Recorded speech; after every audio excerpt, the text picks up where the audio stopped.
ce que vous devez savoir ici, c'est que on était en appel. On était en appel et le procès de Souleymane était en appel. Et il vient de finir.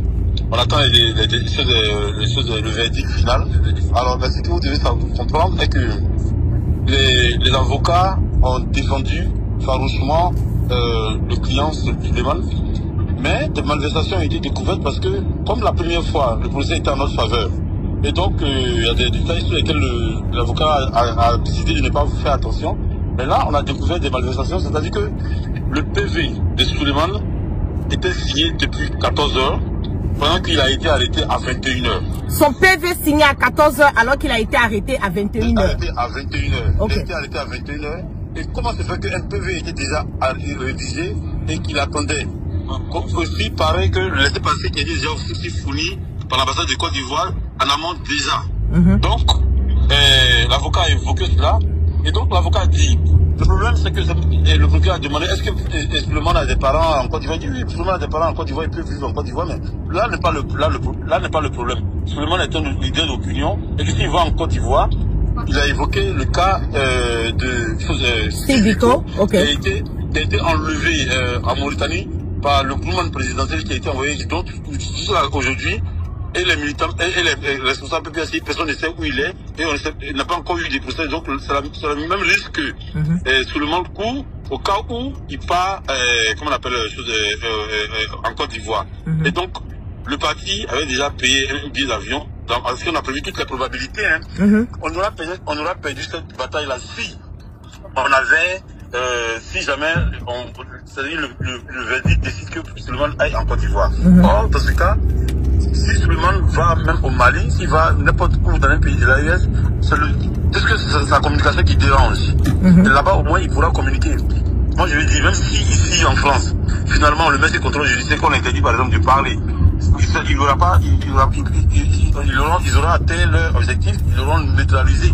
Donc, finalement, s'ils décident de rapatrier, en fait, de l'expulser, parce que dans le cas de l'expulsion, c'est le concerné qui choisit le pays où il veut aller. Le pays qui a été choisi, c'est le pays du Mali. Donc là-bas, au moins, là-bas, il pourra communiquer. Ça, ce sont des signes. On ne connaît pas d'abord le verdict. Je ne dis pas que c'est ce que le juge a décidé. On attend le verdict du juge qui sera définitif à 14 h. Mais c'est qu'on doit savoir, le procès, finalement, on constate qu'il est politique. Parce que depuis la procédure de son arrestation jusqu'à là, on a découvert beaucoup de malversations. Et donc, tous les Ivoiriens qui t'écoutent, tous les patriotes qui t'écoutent doivent comprendre que ce procès est politique.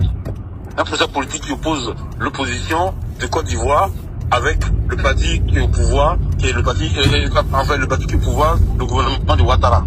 C'est une honte due. Tout le monde est étonné, même la police, tout ici est étonné, le magistrat était étonné que tout se déroule comme ça. Voilà. Mais un procès, comment on peut faire un PV à 14 h?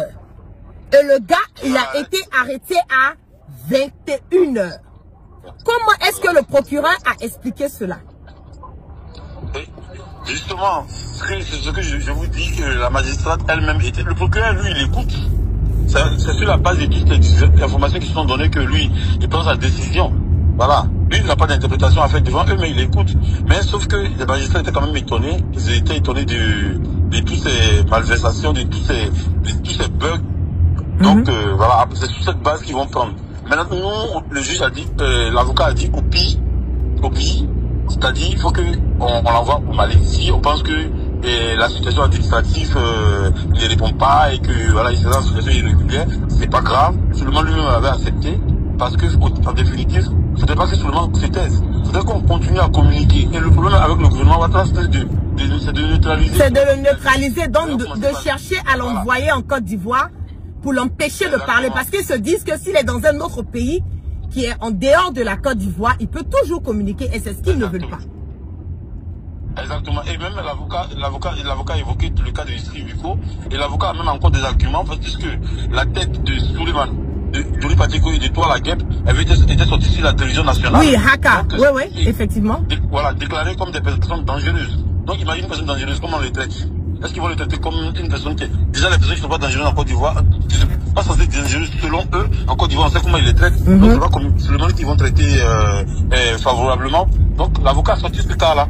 Donc on attend juste le verdict de l'avocat. S'ils ont vraiment respecté le droit et qu'ils ont dit que Souleymane doit être déporté de la France et expulsé de la France. Mais là, ce n'est plus une, normalement, le processus n'est plus une déportation.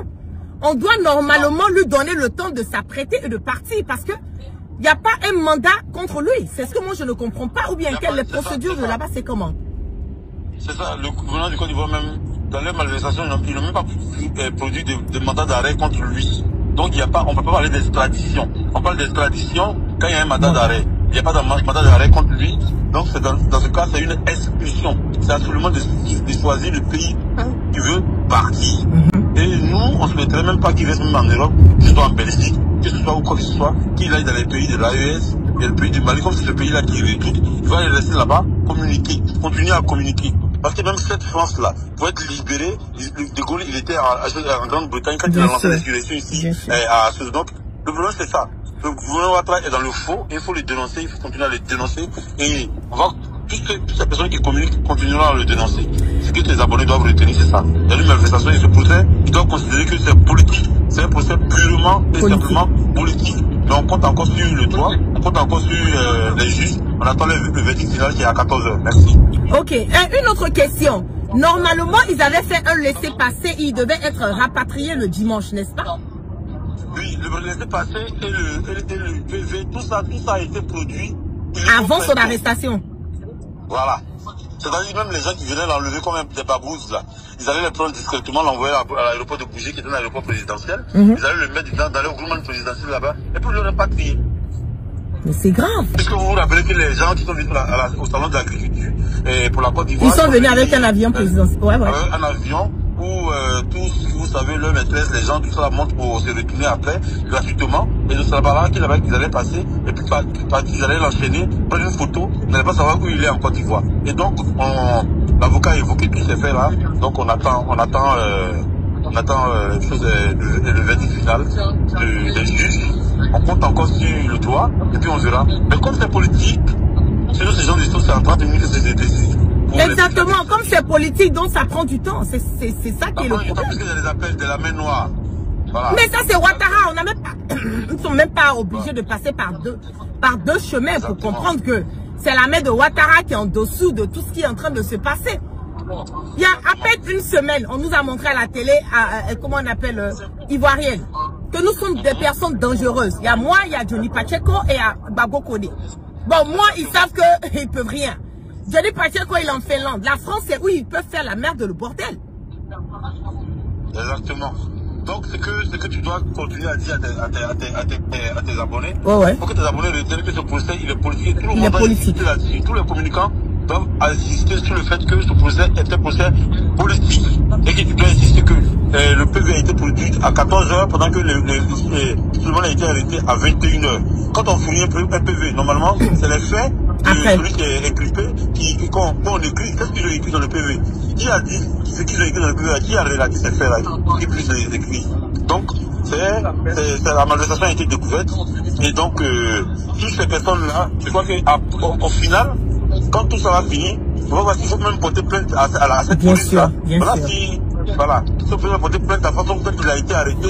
Et tous ces PV qui ont été signés à 14h, pendant qu'il a été arrêté à 21h, les laissez-passer qui ont été fournis, porter plainte à l'État du Côte d'Ivoire, porter plainte à la police française. Et il y a une autre question encore, quelque chose d'autre qui m'a vraiment surpris, c'est que il avait le rendez-vous normalement en septembre, n'est-ce pas? Et son rendez-vous de septembre a été annulé. Et c'est étant en incarcération dans le coin de rétention qu'il a reçu une lettre en lui disant de quitter le territoire français. Voilà, parce que je t'explique pourquoi ils ont annulé le rendez-vous. Okay. Parce que normalement, une personne qui est censée avoir un rendez-vous à la préfecture n'a pas le droit d'avoir un QTF. Un QTF, c'est des personnes qui n'ont même pas de numéro, en fait. Dès lors où tu as un rendez-vous, tu as un numéro qui est de dossier qui est affiché, qui est dans le fichier français.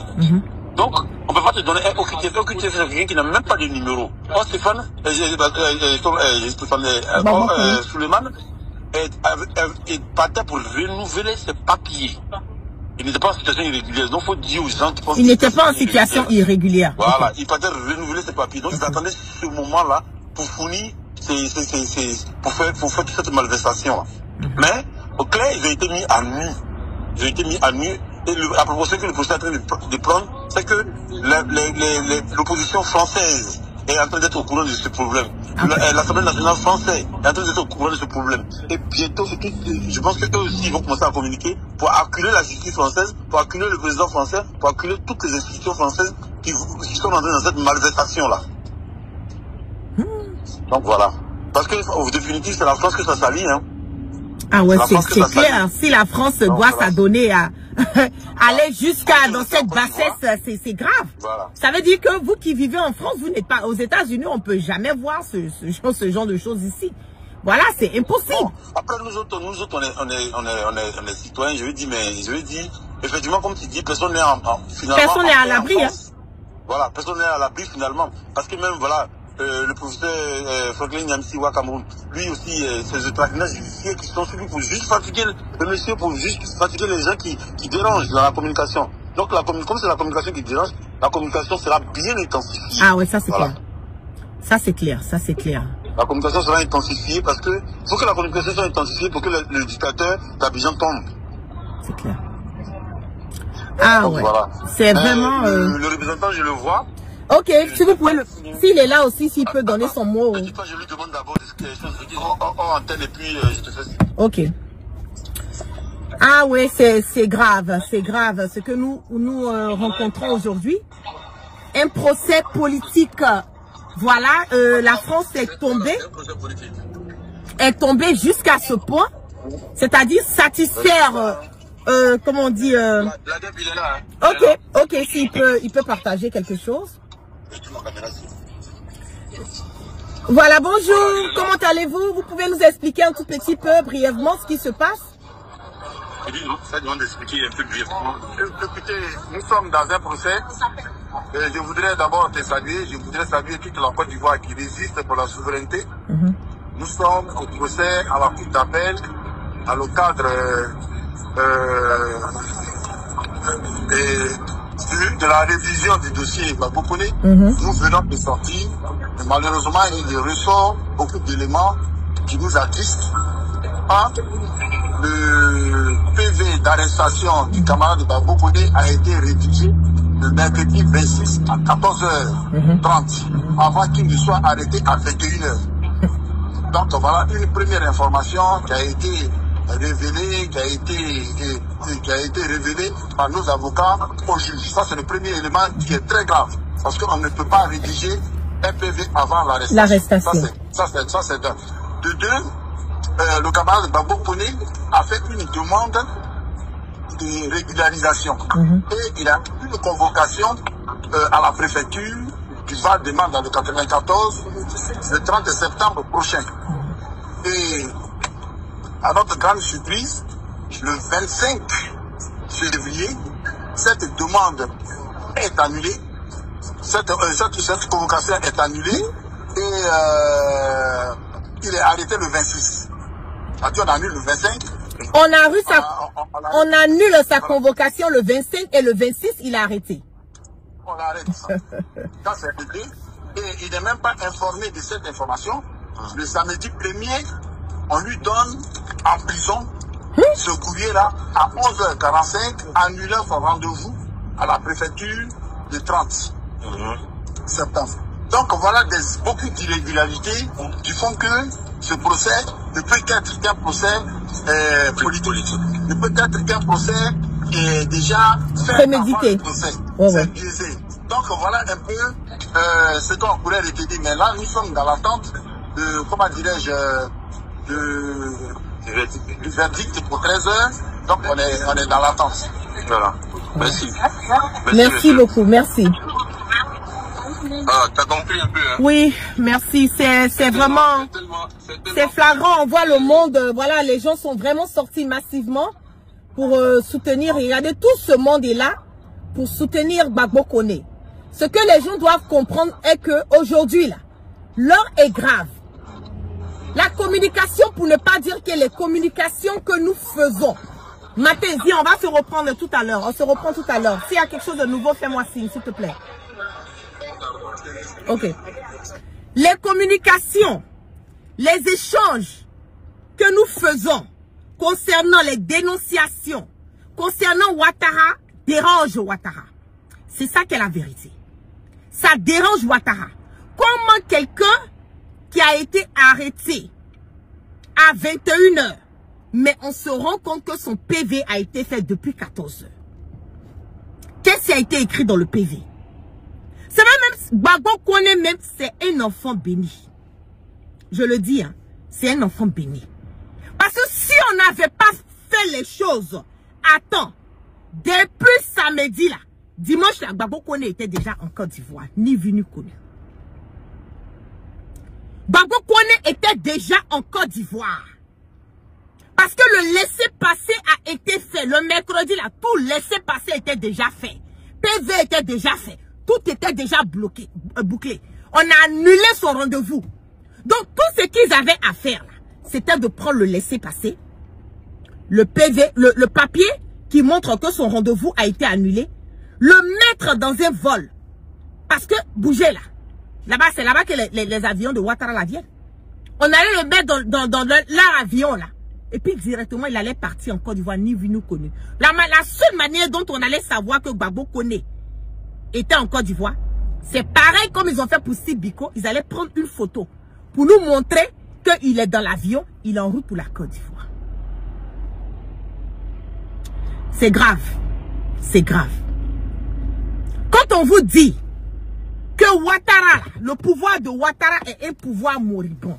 Quand on vous dit que le pouvoir de Ouattara, il est le mal, le cancer et la gangrène.